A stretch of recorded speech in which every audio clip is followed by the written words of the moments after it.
ആദരണീയരായ അധ്യാപകർ, വിദ്യാർത്ഥി സുഹൃത്തുക്കൾ, വിശിഷ്ട അതിഥികൾ, മറ്റ് പ്രിയമുള്ളവർ, ഏവർക്കും സ്നേഹാഭിവാദ്യങ്ങൾ.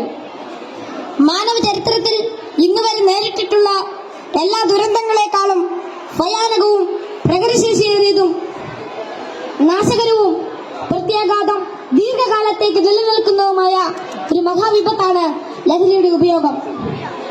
ഓരോ കുട്ടിയുടെയും ജീവിതത്തിലേക്ക് ഹരമായും ഉന്മാദമായും ഉറ്റ ചങ്ങാതിയായും മൃദുവാസത്തോടെ പടികയറി വരുന്ന ലഹരി മരുന്ന് ഏതു വിധേനയായാലും ഒരു പ്രാവശ്യം ഉപയോഗിച്ചാൽ പിന്നെ അതിന്റെ തോഴനും പിന്നീട് സന്തത സഹചാരിയായും അധികം വൈകാതെ അടിമയുമാക്കി മാറ്റുന്ന മാന്ത്രിക ശക്തിയാണ് മയക്കുമരുന്നിനുള്ളത്. മയക്കുമരുന്നിന്റെ ഈ മാന്ത്രിക ശക്തിയെക്കുറിച്ച് പറയുമ്പോൾ കടൽക്കിടവിന്റെ കഥയാണ് എനിക്ക് ഓർമ്മ വരുന്നത്. കൂട്ടുകാരെ, നിങ്ങൾ കടൽക്കിടവിന്റെ കഥ കേട്ടിട്ടില്ലേ? വെയിലാറുന്ന സായാഹ്നങ്ങളിൽ കടൽ തീരത്തിന്റെ മണൽത്തട്ടിൽ നടക്കാനാവാതെ അവശനായി കിടക്കുന്ന വൃദ്ധനെ കാണാം. കരുത്തരായ യുവാക്കൾ ഒറ്റയ്ക്ക് ആരെങ്കിലും അടുത്തെത്തിയാൽ തന്നെ അല്പദൂരത്തേക്ക് മാറ്റിക്കിടത്താൻ ചെറുപുഞ്ചിരിയോടെ വിനയാന്യനായി അപേക്ഷിക്കും. മനസ്സലിഞ്ഞ് സഹായിക്കാൻ തയ്യാറായാൽ എടുത്തു മാറ്റാൻ കിഴവൻ അനുവദിക്കുകയില്ല. തോളിൽ കയറ്റാൻ നിർബന്ധിക്കും. തോളിൽ കയറിയാൽ കിഴവന്റെ തനി സ്വഭാവം പുറത്തു വരും. തന്നെ വഹിച്ചവൻ കുഴഞ്ഞു വീണ് മരിക്കുന്നതുവരെ തോളിൽ തന്നെ ഇരിക്കും.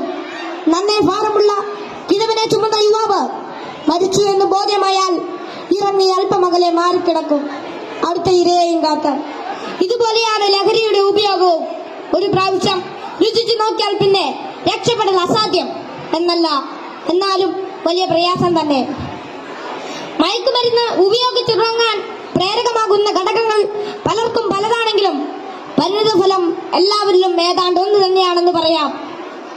ഉപയോഗിച്ച് തുടങ്ങുമ്പോഴുള്ള രസവും കൗതുകവുമെല്ലാം മാനസിക സംഘർഷങ്ങൾക്കും ശാരീരിക പ്രശ്നങ്ങൾക്കും വഴിമാറും.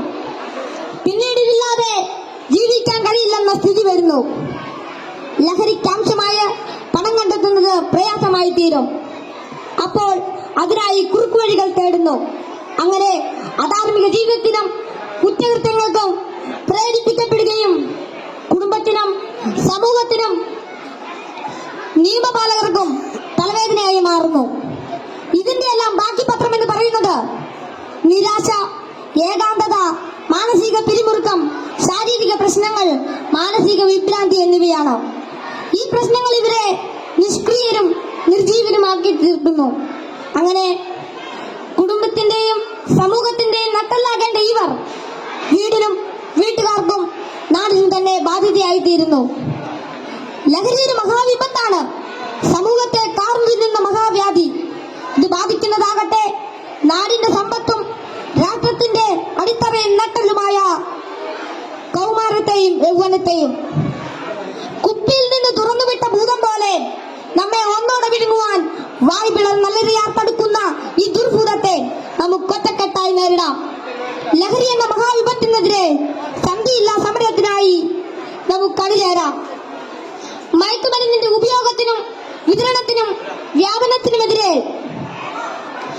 കൈയോട് കൈകോർത്ത് നമ്മെ തന്നെ കാത്തും കൂട്ടുകാരുടെ കാവലാളായും ലഹരിക്കടിമപ്പെട്ടു പോയവരെ ചേർത്ത് പിടിച്ചും ലഹരി വിമുക്ത നാളേക്കായി ഐക്യദാർഢ്യത്തിന്റെ ഉരുക്കുകോട്ട തീർത്ത് മുന്നേറാം. ഉറച്ച തീരുമാനവും വ്യക്തമായ കർമ്മപദ്ധതികളും കൃത്യമായ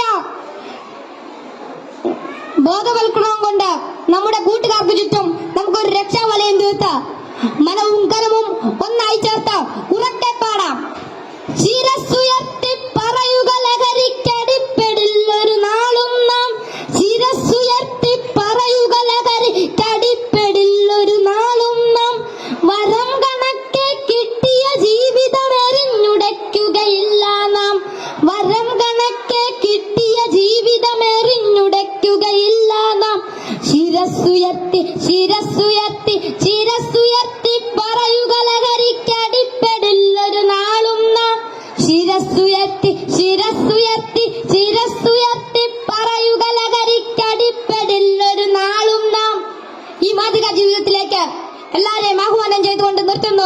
നന്ദി, നമസ്കാരം.